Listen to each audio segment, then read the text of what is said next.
the training arc begins. The forest training arc between Class 1A and also Class 1B finally arrives, and they begin training to work on their quirk and the usages of it. It seems that Izuku is kind of stuck though.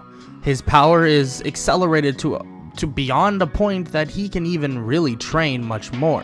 He begins to find out that he's stuck, but at the same time, this overwhelming power isn't a bad thing. Yes, he's kind of hit a wall at this moment, but it doesn't mean that he's weak. It just means that he's so much stronger than everyone else that he can't get much stronger beyond this. And even Aizawa recognizes this, thinking that maybe it's for the best if he pins up two of the strongest people to try and spar. And this leads to Izuku and Shoka Todoroki, to become slightly more closer in the regard, maybe even best friends. Obviously, the reincarnation of Rimuru Tempest and the reincarnation of Veldora Tempest should be best friends in this world, and quickly that would be found out.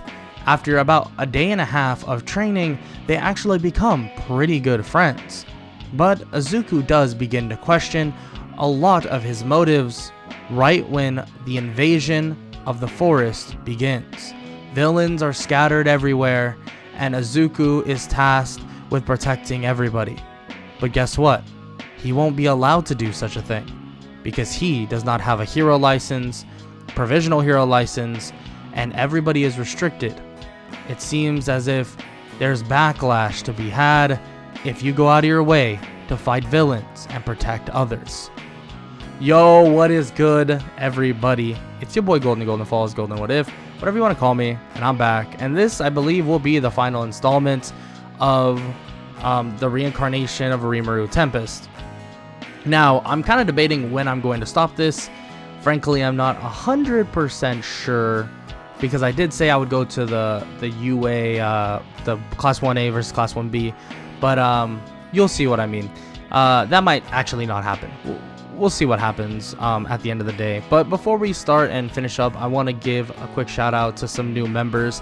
I realized we got a couple new members, and frankly, it is lit how many members we have. I believe we have over 22 members now, so shout out to all of y'all. I already gave a shout out to practically all the other members, and the other ones that have just came up are BDR Alced, I believe that's how you pronounce it, Daniel Munez, Rusty, I don't know how to pronounce that last name, and then Jacquees Knight, or Jack Knight, something like that. But shout out to them. Thanks for watching the content. Thanks for becoming a member. You get the videos early. You get a bunch of cool emotes that you can use for for lives and stuff like that, if you so choose. But the big thing is getting the videos early. And I take it back, we do have 25 members total, so the grind for more and more members is upon us. And like always, I hope y'all enjoyed. I hope all y'all have an amazing day watching the rest of this What If Deku fanfiction. And let's just get right into the what if. Let's get it. Izuku and Shoka stare as the villains begin to invade. He's about to make his move to protect as many people as possible, but Aizawa stops him, telling him that he can't go out there and fight, that it's not good, he'll get in serious trouble. Izuku begins to argue with him though. You sound ridiculous. Our classmates, they can all die. What are you talking about? And you guys aren't strong enough. It's not enough. All Might's not here. Nobody's here. So you just want me to stand by? Kid, I see what you're saying, but you can't. There's law, rules. You know this. Law my ass. I don't care. I'm going. Izuku then grows these demonic-like wings and begins flying off toward a mountain range to get a higher vantage point. But when he arrives, he sees a child there, a child that he met earlier by the name of Koda, about to be attacked by a giant being by the name of Muscular.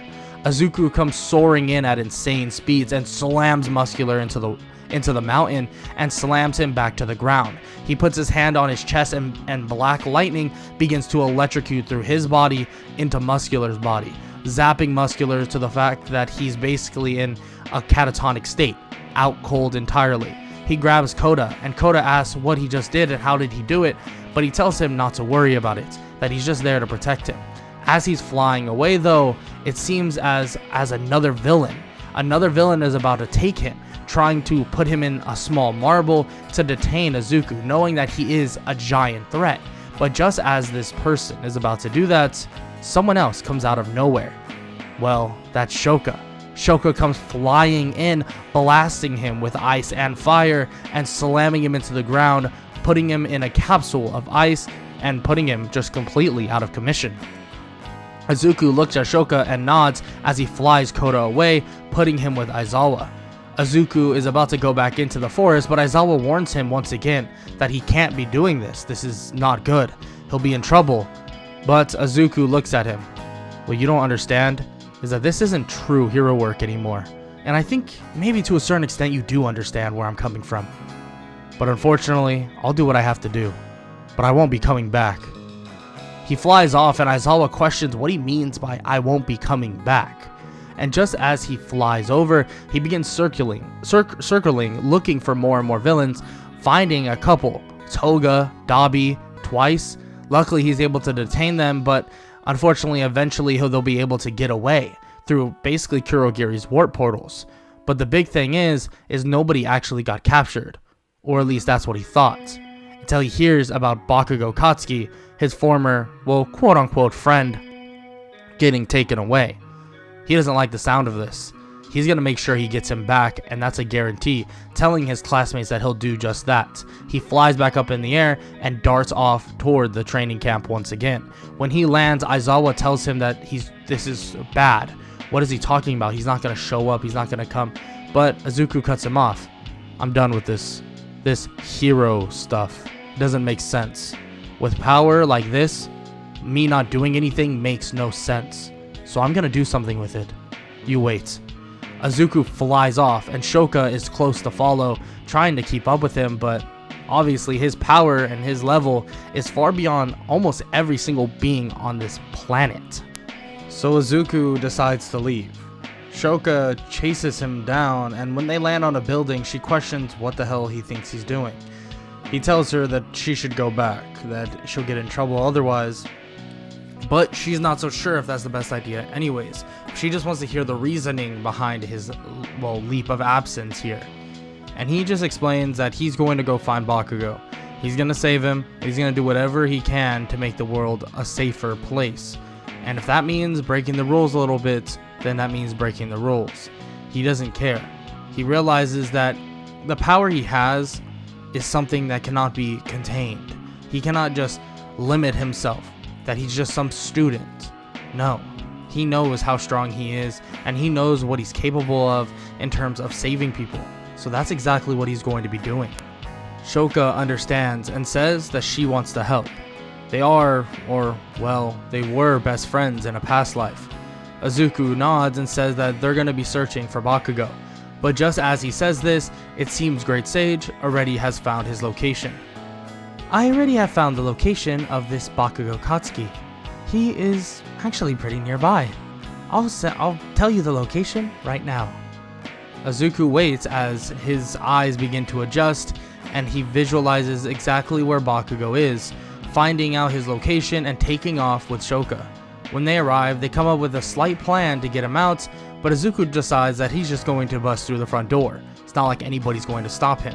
He kicks down the front door and begins to breathe his paralysis breath on all the villains around Bakugo, grabbing him, cutting him loose, and getting out of there in an instant, going off to another rooftop. Bakugo questions what the hell he thinks he's doing, and Izuku tells him to stop being so dumb and naive, and that he's just here to help. Look, stop being an idiot, okay? Just don't worry about it. Actually, I have someone else that I can bring here if need be. Shoka is confused at the remark that he just made, just because, well, Izuku can sense something, getting Bakugo out of there immediately, putting him near a ton, and when I mean a ton, of citizens in a nearby city. Izuku flies back and realizes that the arrival of All For One and the League of Villains is finally upon them. All For One wants his final showdown with All Might and wants to go head to head with the Titan. But Izuku wants to make sure that this fight is not fair. Everybody needs to get captured. They try to recover Bakugo, of course, but knowing that he's gone, long gone from now on, they can't do much about it. All for One tries to actually get everybody out of there using warp portals and basically teleporting the entirety of the League of Villains out of the area. But Izuku immediately stops this with his magical powers, and he just eliminates the warp portal entirely, capturing all the villains and proceeds to knock all of them out and paralyzes all of them using his paralysis breath. He looks up toward All for One and sees All Might clashing with him. Knowing that All Might may or may not be strong enough to actually finish the job, Izuku arrives in front of All for One, punching him square in the jaw, slamming him back toward the ground. Just as All for One begins to crumble, he begins to hurt. Izuku calls in reinforcements, immediately calling in Alfred, the Nomu that he named not so long ago, coming in and putting an end, basically knocking out and capturing every last villain there. Just as Izuku is about to go and head off, someone, actually a group of heroes, stops him, telling him that he cannot leave, that he did some things that he shouldn't be allowed to do, that this is bad, that there is laws for a reason. But Izuku begins to float in the air. Look, none of you have the capabilities to stop me anyways. I wouldn't do this. Trust me. I'll be seeing you all around. Just treat me how you want to treat me. Villain, vigilante, hero, I don't care. Izuku leaves, and he's chased down by Shouka once again. And of course, Izuku tells her that he doesn't want her to get in trouble, that it's time for him to go on his own and that he'll handle business elsewhere. But she actually changes her mind. She says that she wants to be whatever this is as well. That he's right. With this crazy power that they hold, they need to be able to use it, and use it now. They can't be restricted and stopped by the law. It's kind of a waste. And without Izuku being there with the attack of All for One, damages would have been a lot worse. With an agreement made between the two of them, they start their vigilante work. They begin taking out villain after villain as if it were nothing really. They don't really miss school. Of course, everyone in their families, obviously Izuku's mother, and also Endeavor and other people are trying to contact them. Izuku, though, is in a place of power that he can kind of do whatever he wants. Luckily, he's not a villain, because if he was, he'd be tearing everything apart. But he still visits his mother from time to time to see how she's doing. Shouka comes with him to that place, and also they visit their classmates every so often. But obviously, they don't stay very long. They don't want to get caught, and frankly, they don't want to be forced into a position where they have to fight heroes to get out of harm's way, or to get out of legal action. But their vigilante work continues on and on until they get wind of an invasion that is going to occur. An invasion on the base of the Shie Hassaikai. It seems like the Shie Hassaikai has a powerful leader for one, but also a powerful weapon? They're not so sure, but it supposedly can eliminate quirks, and he doesn't understand it. But on the day of the invasion, him and Shouka see a ton of people waiting outside the base. They both fly down and land next to them, and a lot of people question what the hell they think they're doing there, but they say they're here to help. If they want to cuff them up and try to put them away, they can try, but unfortunately, they're not going to stand a chance. Aizawa says that they can really use the help anyways, so they shouldn't really worry about it. Izuku agrees, so they decide to tag along in this fight with the Shie Hassaikai. Izuku immediately wanting to go after the boss, and that's exactly what he does. Him and Mirio blast through wall after wall. Mirio looks at him and questions why he would go to this extreme, and Izuku says that it's not extreme, that when he's as strong as, he is, they don't realize how much he wants to do. He can't wait. He cannot abide his time with the strength that he has and just watch people get hurt because of some law. That's not true hero work. True hero work is doing everything in your power to keep someone safe, no matter what happens. And that means saving as many people as possible, even if the law forbids you to do so. Mirio, hearing this, is kind of shocked at the reasoning, but he understands where he's coming from.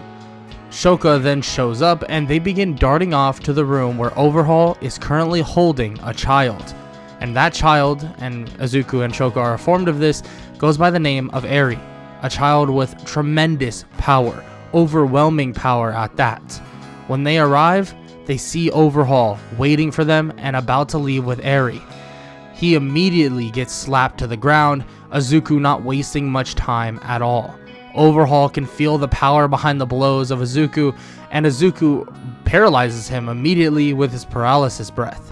Begins striking lightning on top of him, enough so that he's just, out cold but not dead. But just as this is occurring, Izuku gets a bullet shot toward him, landing directly in his arm. Izuku can feel that his body is changing, twitching. The paralysis breath wears off, and Overhaul slightly recovers and stands up. Izuku is confused as to what's even occurring. What the hell's happening to my body? Izuku doesn't realize this, but it seems that the Quirk erasing bullet is being put into effect. But Great Sage informs him. Yes, it seems that your Quirk is going away. Oh no, that's not good. Shoka, this is serious now.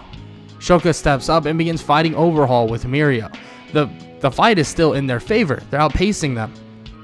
But the fact that Izuku might be losing his Quirk is something bad. Great Sage, I know you're glitching out. I know it's freaking out. You need to somehow be able to analyze this bullet. Can we override it? Yes, it seems that we can override it. Perfect. How do we do that? Immediately, Izuku is forced into slime form. It seems that the bullet can only be analyzed in a temporary time if he goes into stasis. Entering his slime form forces him to a sleep of some sorts, and he begins analyzing the bullet to take effect in terms of his Quirk.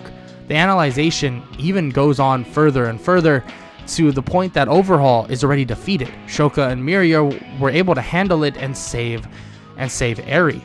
Of course, Izuku had a big part in that. Overhaul was already practically on his last legs when Izuku landed those blows. But still, at the end of the day, Izuku is in a horrible and very vulnerable state.